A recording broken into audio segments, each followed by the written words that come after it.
Philippe. Bonjour Sam. Quels étaient les enjeux du projet que tu as mené? Alors les enjeux, c'était de passer d'un mode réactif à un mode plus proactif. Au départ, on avait une brique IT Service Management qui nous permet de gérer les incidents, de gérer les problèmes, de gérer les changements. On progressait par contre un peu à l'aveugle parce qu'on avait du mal à trouver les routes causes au niveau des problèmes. On avait du mal à anticiper les impacts des changements. Tout ça pas à cause d'une méconnaissance de notre infrastructure. Donc on a eu besoin de pouvoir cartographier cette infrastructure, de cartographier les différents éléments de cette infrastructure et les liens entre ces différents éléments qui nous permettaient justement de pouvoir faire de l'analyse d'impact en cas de changement. D'accord, merci. Quels étaient les moyens que vous avez mis en œuvre pour répondre à ces enjeux?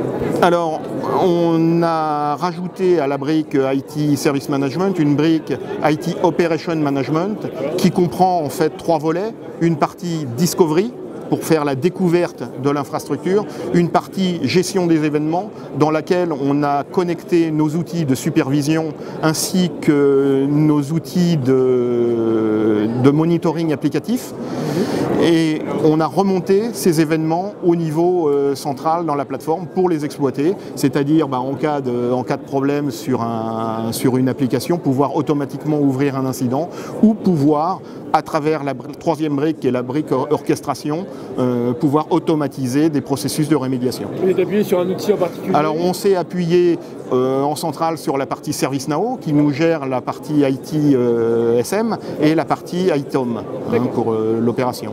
Okay. Derrière ça, ServiceNow est assez central chez nous puisqu'on a plugué l'outil de supervision aujourd'hui qui est basé sur Nagios et puis sur AppDynamics pour la partie activité applicative. Merci. Quels sont les résultats obtenus à ce jour ou escomptés si encore en cours? Alors le projet n'est pas complètement terminé, on a une démarche itérative. Aujourd'hui on est en cloud hébergé chez NTT et on a différentes, ce qu'on appelle des V-Rooms, différentes entités et on fait en fait cette partie de mise en place de la découverte V-Room par V-Room, donc on fait itération par itération. Et donc on est à peu près, la cible c'est d'arriver à la fin du projet, à la fin de l'année. Avec du recul maintenant, quels conseils partagerais-tu à tes pairs qui mettraient en place un projet similaire ou qui auraient les mêmes enjeux?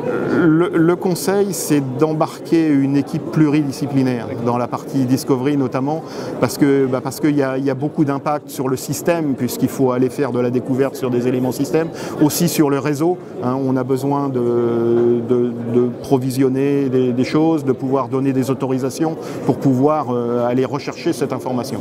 Donc il faut embarquer des gens du système, du réseau et avoir une équipe assez pluridisciplinaire. Merci Philippe. Je t'en prie.